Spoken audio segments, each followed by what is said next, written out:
जय हिंद। चलिए समझते हैं आज हिंदी के एक ऐसे चैप्टर के बारे में जो पढ़ने में भी बहुत ज़्यादा इंटरेस्टेड है और क्वेश्चन भी इससे बहुत सारे पूछे जाते हैं। तो अगर हिंदी के शब्दों की अगर बात की जाए तो कि अगर शब्दों को सार्थक क्रम में मिलाया जाए तो वाक्य का निर्माण होता है। वाक्य का निर्माण होता है और ऐसे वाक्य जो एक ही शब्द में सिमट जाएं उन्हें एक शब्द कहा जाता है। तो चलिए आज बात करते हैं शब्दों के लिए अनेक शब्दों के लिए एक शब्द, अनेक शब्दों के लिए एक शब्द। इसमें देखिए महत्वपूर्ण क्वेश्चन कराया जाएगा जो आपके परीक्षा के दृष्टिकोण से बहुत ही महत्वपूर्ण है। अगर देखा जाए तो आप इसको कंठस्थ करेंगे तो एक नंबर या एक प्रश्न से जितने भी आते हैं वह आपको समझ में आएगा। तो चलिए स्टार्ट करते हैं। अनेक शब्दों के लिए एक शब्द, अंग्रेजी में इसे कहते हैं single word for a group of word. वहीं पे अगर बात किया जाए तो वाक्य क्या है। वाक्य को अगर कहा जाए, वाक्य की दृष्टि से देखा जाए तो जो कहा न जा सके उसे क्या कहते हैं? उसे अकथनीय कहते हैं। क्या कहते हैं? अकथनीय कहते हैं। अगला है हाथी को हाँकने वाले लोहे का हुक।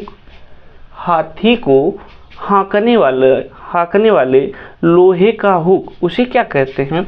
उसे अंकुश कहते हैं। ठीक है। वहीं पे अगर जो देखा जाए तो जो खाया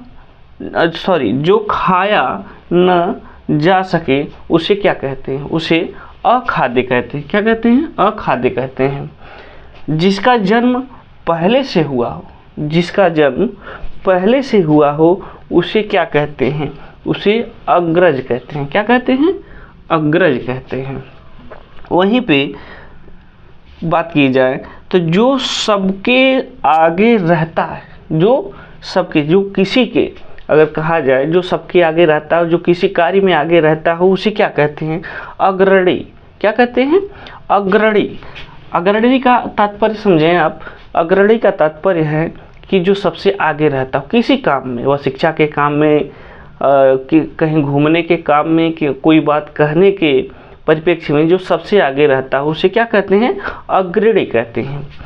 चलिए अगला देखते हैं। जो छूने योग्य न हो उसे क्या कहते हैं? अछूत कहते हैं। क्या कहते हैं? अछूत। अर्थात जिसका आशय होता है कि हम किसी को छू न सकें, अर्थात जो छूने योग्य न हो उसे अछूत का नाम दिया जाता है। अगर वहीं अगले की बात की जाए, जो न जाना गया हो उसे क्या कहते हैं? उसे कहते हैं अज्ञात। वहीं पे अगर बात की जाए पदार्थ का सबसे छोटा इंद्रिय ग्राह्य विभाग या मात्रा, पदार्थ का सबसे छोटा इंद्रिय ग्राह्य विभाग या मात्रा उसे किस नाम से संबोधित करते हैं? तो उसे अणु के नाम से संबोधित करते हैं, बोलते हैं।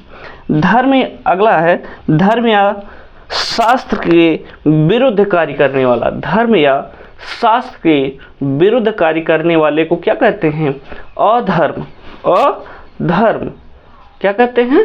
अधर्म। इसका अगर आप लोग स्क्रीनशॉट लेना चाहते हो तो ले सकते हैं। यह परीक्षा के दृष्टिकोण से बहुत ही ज़्यादा महत्वपूर्ण है। चलिए आगे देखते हैं। चलिए फिर थोड़ा सा और देख लेते हैं इसी को। अगर बात किया जाए तो अगला है जो देखने में प्रिय हो उसे क्या कहते हैं? अगर जो देखने में प्रिय हो, इसके लिए अगर एक शब्द की बात किया जाए तो वह होता है प्रियदर्शी। क्या होता है? प्रियदर्शी। जो देखने में क्या हो? प्रिय हो उसे प्रियदर्शी कहते हैं। जो प्रिय बोलता हो उसे प्रियवादी कहते हैं। अगला है जो दूसरे के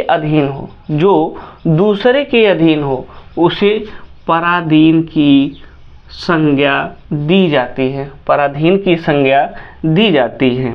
अर्थात वहीं पे बात किया जाए कि पिता से प्राप्त हुई संपत्ति, पिता से प्राप्त हुई संपत्ति को हम लोग क्या कहते हैं, इसके लिए एक शब्द की बात किया जाए तो इसके लिए यह पैतृक माना जाता है। क्या माना जाता है? पैतृक माना जाता है। और अगला है आँखों में समझ, आँखों के सामने दिखना होता है। एक गलत हो गया है, सॉरी, दिखना,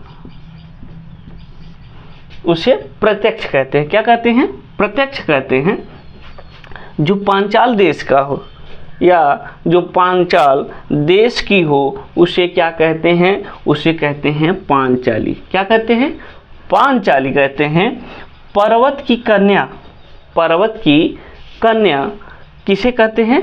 पार्वती को कहते हैं। पर्वत की कन्या किसे कहते हैं? पार्वती को कहते हैं। और बहुत बोलने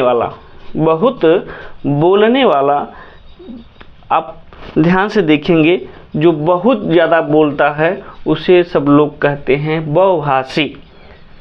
अनेक शब्दों के लिए अगर एक शब्द की बात की जाए तो जो बहुत ज़्यादा बोलने वाला है उसे क्या कहते हैं? बहुभाषी। आई होप कि ये वीडियो आपको हेल्पफुल लगी होगी। अगर इसका स्क्रीनशॉट लेना चाहते हो ले सकते हैं।